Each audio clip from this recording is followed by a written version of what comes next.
Today on Fresh or Frozen, we're taking on the curry puff. One of those things that is actually quite tedious to make, just like if you were making your own empanadas at home. There are some steps to take. There is quite a tedious process. There are some little techniques that you need to know before you actually jump in. So today I'm gonna see if I can make a curry puff better than the frozen version.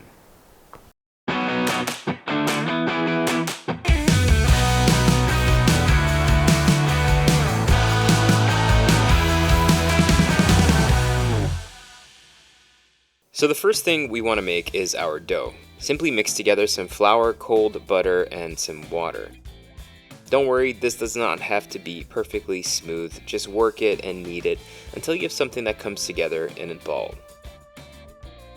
While our dough is resting, that's gonna take about 30 minutes. We're just really waiting for it to get nice and smooth, and we're giving time for that gluten to really kind of relax so that we can roll it out properly for our curry puffs. Now, all we're gonna do is peel up some potatoes. One of the reasons why I like to use potatoes when making this, one, it just gives an option for people who don't wanna eat meat. So if you're vegetarian and you're looking for a great recipe for a curry puff, this works just as well. You can find vegetarian ones. You can also find some with chicken, with beef. Potatoes are cool because when they cook, they give you kind of like that starchiness kind of releases, and it almost gives you like a creamy texture without having cream in the dish, and it just really combines all the ingredients nicely, and it just does feel kind of like meaty. So we're gonna use some onions and then some very basic curry seasonings. Chop up your onion, some garlic, kaffir lime leaves, and just start frying that off with some olive oil, curry powder, turmeric powder, and some water to bring it all together.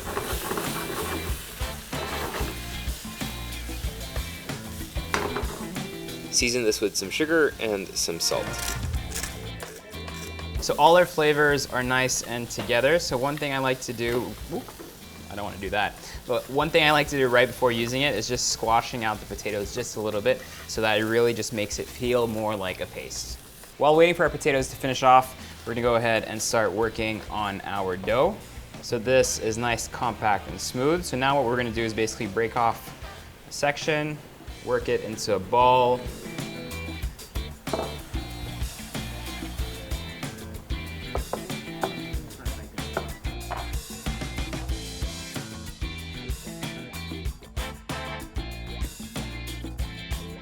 So once you have your dough rolled out, make sure that it's at the thickness you want. Obviously, you don't want something too thick because then you're deep frying this, so you want to do this as quickly as possible.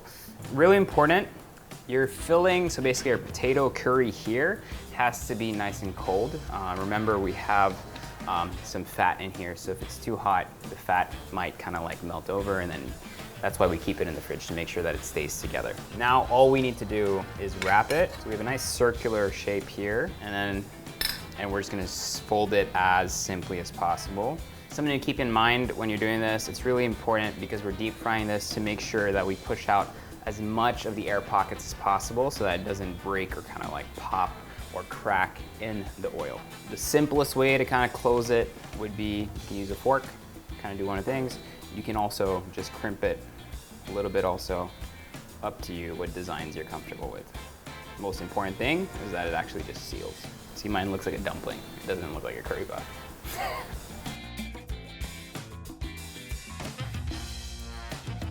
Oil is at 180 centigrade or 350 Fahrenheit. Now we're gonna go ahead and cook. Let's do two pieces of curry puff. And we're gonna slide in two of our own as well.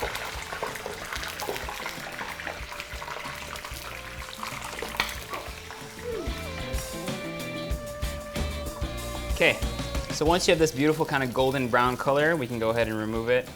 You always want to really keep an eye on it because once it's right, it can go wrong really quickly. The time it takes to go from pale to brown is quite long, but the time for it to get from brown to black is like that.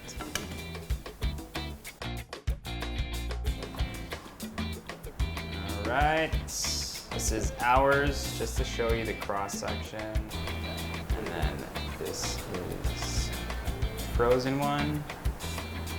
Now that we have these ready and good to go, let's bring in our curry puff expert, Martin. So where did you get your degree in curry puff?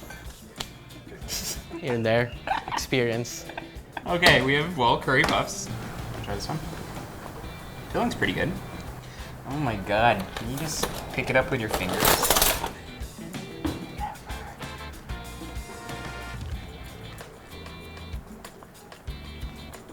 Decent. This one. So both of these are potato curry puffs. Perfectly cooked potatoes here. I'm gonna say they're good for both of them. Both of them are filled pretty well. Yeah. Like, I like how all of them are super packed in. The smaller ones, they have like, I feel like the seasoning, the spices are more wild. It's a bit intense for me. I think the spices are a bit more exotic. You're like, ah, what are you? What is this? No, I'm just kidding. Oh, help me. I don't know this. It's good. And then the one I made is more of that curry flavor that you're used to. Your dough's pretty good. It's flaky. I mean, I feel like we can't really nitpick this one. I'd say this is the first type. It comes down to preference in terms of flavor of the stuffing. I would say type. What do you say? Yeah, me too. Like, one is better filling, one is flakier dough. Both are super important when it comes to empanadas. So, Good thing we're making curry puffs. so I brought you a trophy. It's yours. It's a draw. So, if you win, it's a bigger one. Thank you. What's this for? But it's, yeah, it's like a pet. Oh, there you go.